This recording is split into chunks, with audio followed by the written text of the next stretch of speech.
이어서 전문가 두 분과 함께 중동 사태 짚어보겠습니다. 남성국 숙명여대 석좌 교수, 박현도 서강대 유로메나 연구소 교수 나오셨습니다. 안녕하십니까? 네, 안녕하십니까? 자, 트럼프 대통령 이란 발전소 공격 유예 시한을 하루 또 연기했습니다. 원래 6일이었는데 화요일 7일 동부 시간 오후 8시라는 짧은 글을 SNS에 올렸습니다. 지금 몇 번째 미루는 건지도 헷갈리고 있는데요. 어떤 상황이라고 보고 계세요? 트럼프 대통령의 발언에 나오는 거 보면은 핵 협상이 조금 더 가능하다고 보는 것 같아요. 협상이 호르무즈 해협 봉쇄 협상이요. 예. 그래서 지금 하루를 더 연기를 한다고 그러는데 실질적으로 협상에 참여했었던 핵 협상을 참여했었던 제레드 쿠시라든지 위트코프 같은 협상 대표단들은 이란이 호르무즈 해협을 봉쇄를 풀지 않을 것이라고 보고 있습니다. 그러니까 전체적으로는 주변의 모든 사람들도 그렇고 이란도 마찬가지고요. 호르무즈 해협 봉쇄가 풀릴 거라고는 얘기하지 않고 있는데 트럼프 대통령이 지금 희망 회로를 가동하고 있는 것 같습니다. 그렇군요. 트럼프 대통령은 협상이 가능할 거라고 보고 있지만 다른 참모들은 그렇게 보고 있지 않다라는 말씀이신데 최근 트럼프 대통령이 SNS에 올린 글을 보면 욕설까지 막 섞여 있거든요. 굉장히 조급한 마음인 것 같아요. 이제 바스터드라는 차마 입에 담기 어려운 욕설 단어를 두 단어를 사용했더라고요. 예. 그리고 다시 5번째로 하루를 더 연기를 했습니다. 동부 시간으로 화요일 날 8시기 때문에 서울 시간은 아마 수요일 날 오전이 될 것으로 보이는데 전체적으로 트럼프 대통령의 이 데드라인이라는 것이 어느 정도 의미가 있는지에 관해서는 조금 회의적입니다. 전황이 계속되고 있는 상황에서 데드라인을 계속 걸면서 또 한편으로는 미사일을 날리고 한편으로는 또 협상을 시도를 하는 건데 아무래도 트럼프 대통령이 좀 급하고 초조한 뭔가 유가가 계속 급등하고 국제경제가 불안한 상황에서 트럼프 대통령의 이 공격이 효과를 거두지 못함으로써 뭔가 스트레스를 받는 그런 것이 이 데드라인을 계속 연기하는 그런 전략 전술로 이어지고 있다고 볼 수 있겠습니다. 네, 유예 시간이 마감될 경우 트럼프 대통령은 이란에 어디까지 공격할 것인가 이 부분도 관심인데 미 행정부 최고위 참모들이 이란 내 민간 시설까지 타격하자 이렇게 트럼프 대통령한테 설득을 하고 있다고 하더라고요. 이건 어떤 내용인가요? 이건 사실은 엄청나게 심각한 일인데요. 사실 이 민간 시설은 원래 공격 못하게 돼 있습니다. 그런데 자꾸 민간 시설 공격이 가능하다고 하는 논리가 그게 미사일이라든지 그 통로가 될 수 있다는 건데요. 지난번에 카라지에서 테헤란을 잇는 가장 이란에서 높은 그 교량을 파괴한 것도 그 이유 때문입니다. 미사일을 운반할 수 있다. 그런데 그렇게 따지면은요. 모든 게 다 공격 대상이 됩니다. 그러니까 미국이 그 전에 핵 제재를 할 때요. 핵 발전에 필요한 것은 들어가면서는 안 된다고 그래가지고 전부 다 경제 제재를 했잖아요. 그럼 경제 제재를 얘기를 해보면 많은 사람들이 그냥 핵에 관계된 것만 안 되는 게있구나 생각을 하지만 실질적으로 핵 발전에 관계된 거라면 수도꼭지도 안 돼요. 그런 식으로 일일이 따지면서 확대하는 거거든요. 그러니까 지금 현재 미국 백악관 참모들의 그러한 생각들은 이건 엄격하게 전쟁 범죄라고 규정이 돼야 되는 상황인데 지금 현재 미국이 국제법을 지키지는 않고 있으니까 별 의미가 없는 것 같고요. 헤그세스 국방장관도 우리는 이기는 게 목적이지 그런 거는 신경 안 쓴다는 투로 얘기를 했거든요. 이게 지금 제가 보고 있는 미국이 우리가 알고 있던 미국인지 저는 정말 요즘 깜짝깜짝 놀랍니다. 참모들의 말에 트럼프 대통령도 일정 부분 공감을 했다고 하는데 실제 감행에 나설 가능성도 있다고 볼 수 있겠네요. 그런데 그게 만약에 감행을 하잖아요.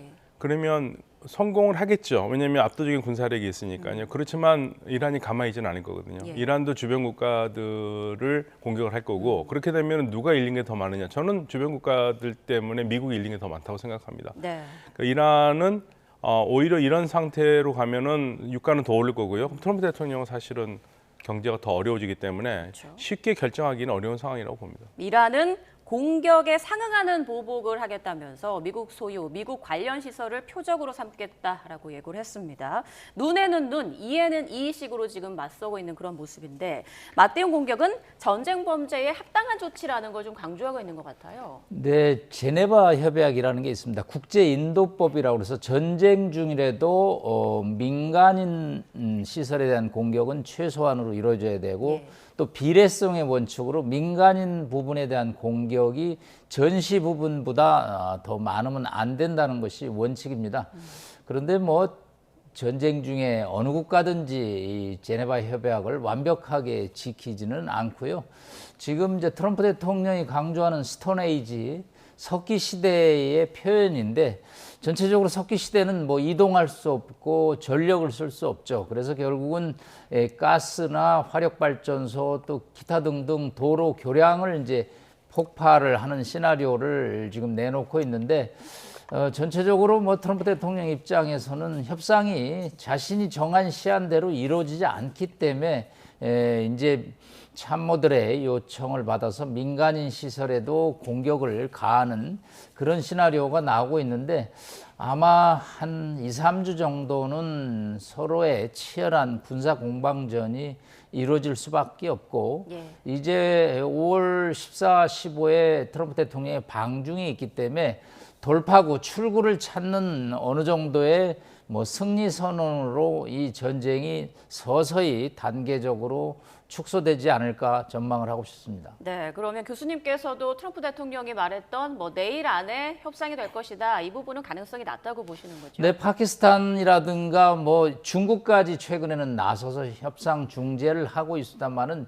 여전히 전황은 매우 극심하고요. 이번 또 전쟁을 통해서 핵무기보다 더 강한 무기가 호르무즈 해협의 인질화라는 사실이 국제적으로 공인이 됐습니다. 아마 호르무즈 해협이라는 어떤 인질이 없었다면 뭐 이란이 이렇게까지 저항하는 것은 상당히 어려웠겠죠. 그런데 이게 국제 경제를 흔드는 뇌관이 되고 있기 때문에 이란 입장에서도 쉽게 물러서지 않겠다라는 것이고 이것이 이제 트럼프 대통령의 당초에 어떤 전략대로 되지 않는 그런 오판 시나리오가 나오기 때문에 이 국면이 서로 자신한테 유리하다고 보고 있는 거죠. 이란도 결코 불리하지 않다고 보고 있고 미국은 뭐 압도적인 군사력으로 추가적인 공격을 이어가고 있기 때문에 하루 이틀 뭐 트럼프 대통령이 정하는 시한 내에 휴전이 이루어지기는 아직은 어렵다고 보겠습니다. 네, 서로가 지금 유리한 상황이다라고 보고 있는 부분이 협상을 더욱 어렵게 만들고 있다라고 지금 평가를 해주셨습니다. 자, 이란 내부에서는 지금 협상과 관련해서 어떠한 논의가 오가고 있는지 굉장히 궁금한데 자바드 자리프 전 이란 부통령이 한 언론에 그 기고한 내용을 보면 농축 우라늄을 합의된 수준으로 희석한다든가 또 호르무즈 해협의 안전 통항을 보장해야 한다는 등의 안을 제시를 했습니다. 그러니까 앞서 뭐 페제스키안 이란 대통령도 그렇고 이란 내 온건파 같은 경우는 좀 협상 쪽으로 많이 무게를 두고 있는 것 같아요. 네, 근데 별 의미 없습니다. 왜냐하면 협상파들이 힘을 쓸 수 있는 상황은 아니고요. 지금 그리고 정권을 잡고 있는 측도 아니고요.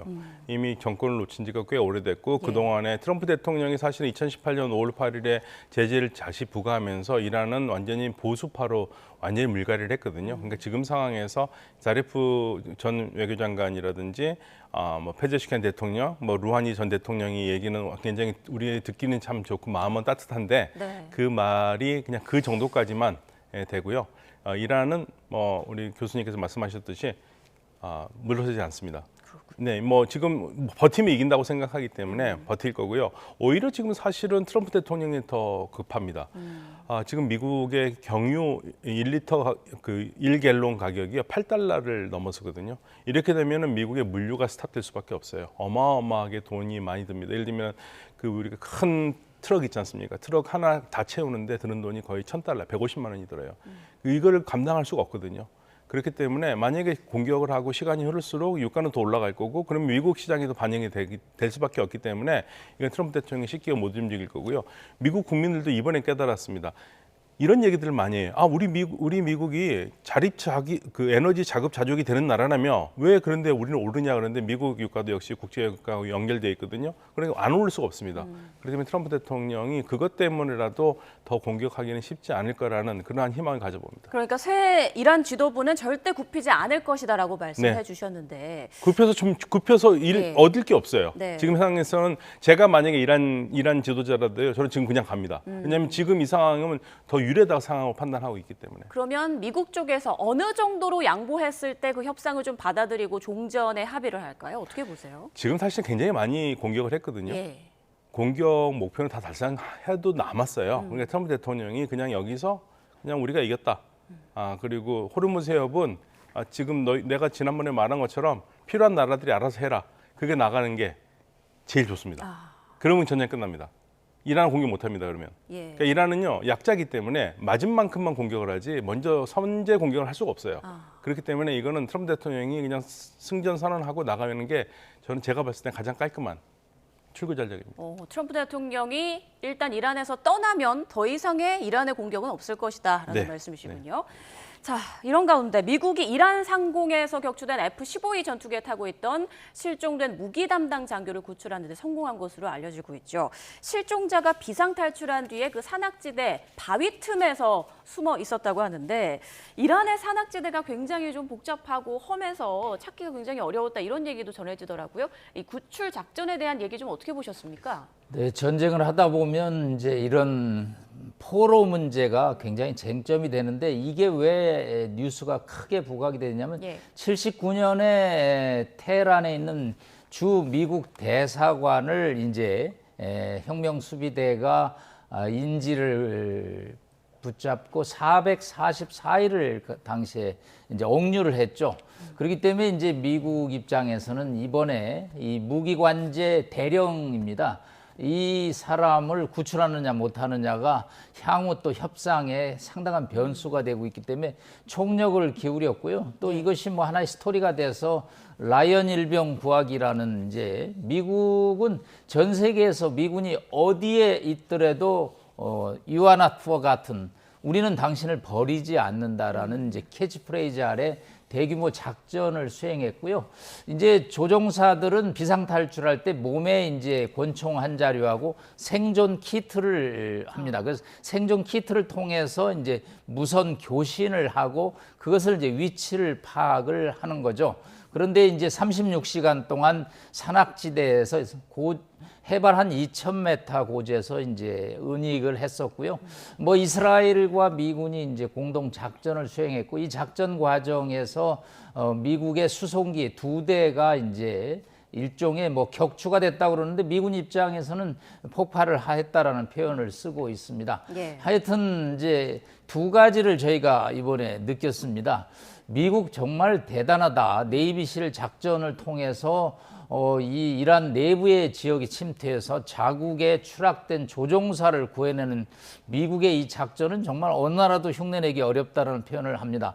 하지만 또 한편으로 이란 역시 만만치 않다. 이 휴대하는 지대공 미사일로 F-15 전투기 거의 1,500억 이상의 엄청난 비행기거든요. 그 전투기를 격추시켜가지고 또 조종사를 피격시키는 그런 또 이란의 또 어떤 대담한 반격도 만만치 않다 그래서 이번은 뭐 1승 1패라는 표현을 쓰기가 뭐 애매하지만 하여튼 미국의 작전은 인도적 차원에서 성공했고 이란은 또 여기에 대해서 응징을 했다라는 표현을 쓸 수밖에 없습니다. 네, 대형 악재를 피한 트럼프 대통령, 미국 역사상 가장 담대한 수색 구조작전 중 하나였다면서 작전 성공에 대한 기자회견을 우리 시간으로 뭐 내일 새벽에 할 예정이다 이런 얘기도 들리고 있는데 이란은 지금 미국의 이런 보도, 이런 발표에 대해서 부인하고 있어요. 적군의 필사적인 구조작전을 저지했다라고 이란군 대변인이 밝혔거든요. 이건 어떻게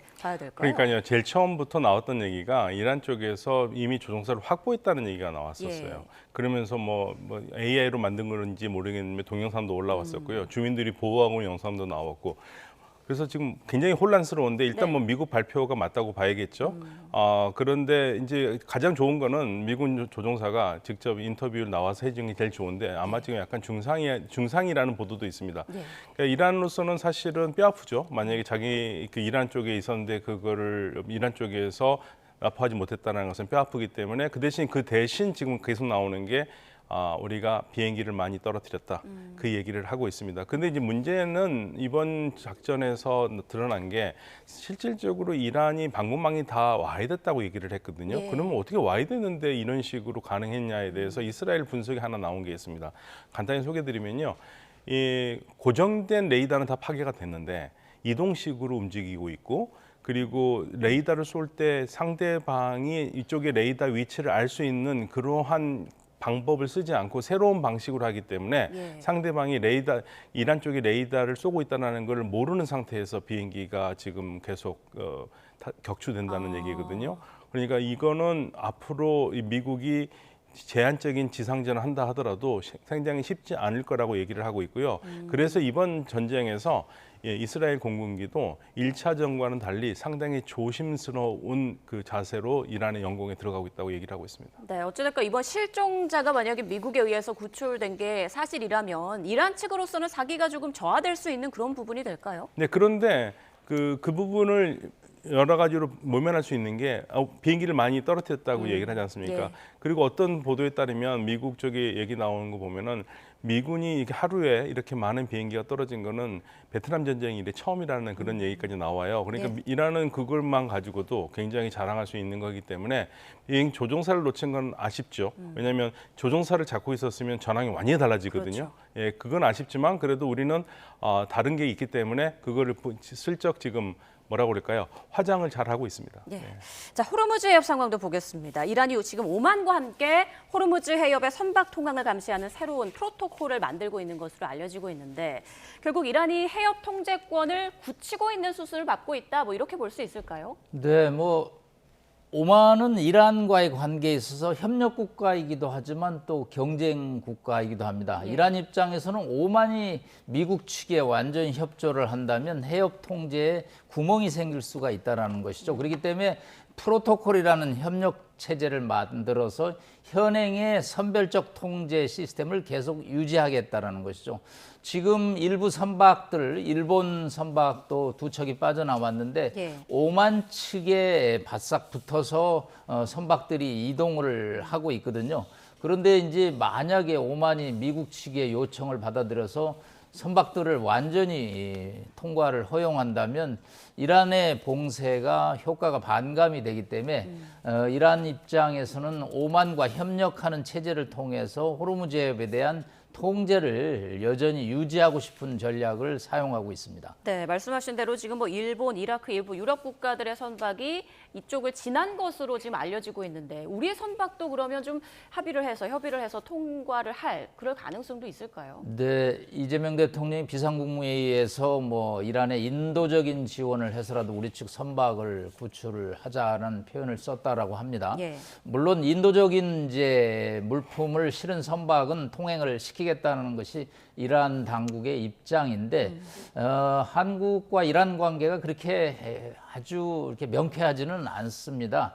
지금 한국 선박이 26척이 갇혀 있는데 나오지 못하고 있는 상황은 한국이 중동에 이 천궁2 미사일을 수출하는 것이 이란의 국익과 맞지 않다라는 것이죠. 지금 뭐 UAE라든가 이런 지역에 천궁이 이란의 미사일 공격을 막아내는데 상당한 효과를 내고 있기 때문에 이란 입장에서는 한국이 반이란 무기 수출에 나서는 것은 좀 수용하기 어렵다. 그렇기 때문에 한국 선박이 이동하는 것에 관해서는 여전히 좀 이란 입장에서는 유보적인 상황을 갖고 있고요. 지금 프랑스 선박 한 척 또 일본 선박 두 척이 빠져나왔는데 네. 이게 복잡한 좀 얘기입니다. 이 선박의 소유주는 누구이며 국적은 어디이며 어디로 향하고 있는지 무엇을 실었는지에 관해서 일본 선박이 두 척이 빠져나왔지만 이게 일본 항구로 가는 것은 아니고요. 네. 인도로 가고 오만으로 가고 그러니까 절대적으로 일본과 협력해서 해협을 자유 통과하는 그런 양식은 이제 아닌데 일본은 이제 43척이 지금 갇혀 있다고 합니다. 예. 우리 입장에서도 지금 180명의 선원들이 6주째 지금 갇혀 있기 때문에 어떻게든지 외교적인 노력을 해야 되는데 상황은 녹록치 않은 실정입니다. 네, 이런 가운데 갈리바프 이란 국회의장이 바브엘 만렙 해협을 언급하면서 이것도 봉쇄되는 게 아니냐라는 또 어두운 전망이 나오고 있습니다. 이것마저 봉쇄되면 뭐 우리나라를 포함한 또 전 세계 경제가 더 큰 타격을 입을 수밖에 없는 상황인데 이란이 궁지에 몰리게 되면 이쪽까지 막을 가능성이 있을까요? 네, 저는 충분히 있다고 봅니다. 예. 미국이 공격을 시작하면 반드시 움직일 겁니다. 예. 그래서 이 공격, 그러니까 제가 말씀드렸지만 이란은 먼저 뭐 조치를 취하지 않습니다. 항상 후속 조치거든요. 그러니까 바블 만답 그 해협을 막는 것도 궁극적으로 미국이 공격을 시작해 오면 이란이 시키는 게 아니라 후티 반군이 이란의 신기를 고려하고 상황을 고려해서 그쪽에 다니는 배들의 공격을 가하겠죠. 그러면 굳이 막는 게 아니라 공격만 가해도 못 다니니까 그런 상황이 될 겁니다. 그래서 이거는 막히는 거는 미국 공격의 여부에 따라 달려 있습니다. 네, 일단 이란은 호르무즈 해협 봉쇄에 대해서 이번에 주도권을 확실히 잡고 계속 좀 막기를 원할 것 같은데 앞으로 어떤 해법이 좀 필요할 거라고 보시는지 전망 좀 어떻게 보십니까? 그냥 제가 생각하는 전망은 딱 한 가지밖에 없습니다. 그냥 미국이 공격을 멈추고 예. 그냥 전쟁을 끝내는 거거든요. 끝낸 다음에 호르무즈 해협은 말 그대로 트럼프 대통령이 얘기했듯이 통과하는 국가들끼리 알아서 협력하는 게 제일 좋습니다. 미국이 조금이라도 한 발이라도 걸쳐 있으면 이 문제 안 풀려요. 예. 더 어렵기 때문에 일단은 나간 다음에 국제사회에서 미국이나 이스라엘을 일단 배제를 하고 이 주변 국가들과 함께 이 문제를 논의할 수밖에 없습니다. 그러면 그 통행료 한 30억 원 상당을 부과한다는 이 부분도 현실이 될 수 있다고 보시나요? 저는 그거는 꼭 그렇게 될 거라고 보지 않습니다. 지금은 이란이 그 하나의 카드로 쓰고 있거든요. 예. 그러나 정상적으로 가게 되면 이거를 부과할 근거가 없어요. 따라서 그 부분에 대해서는 조정이 충분히 가능할 거라고 저는 그렇게 낙관적으로 보고 있습니다. 네, 알겠습니다. 이란 내부 상황도 좀 보겠습니다.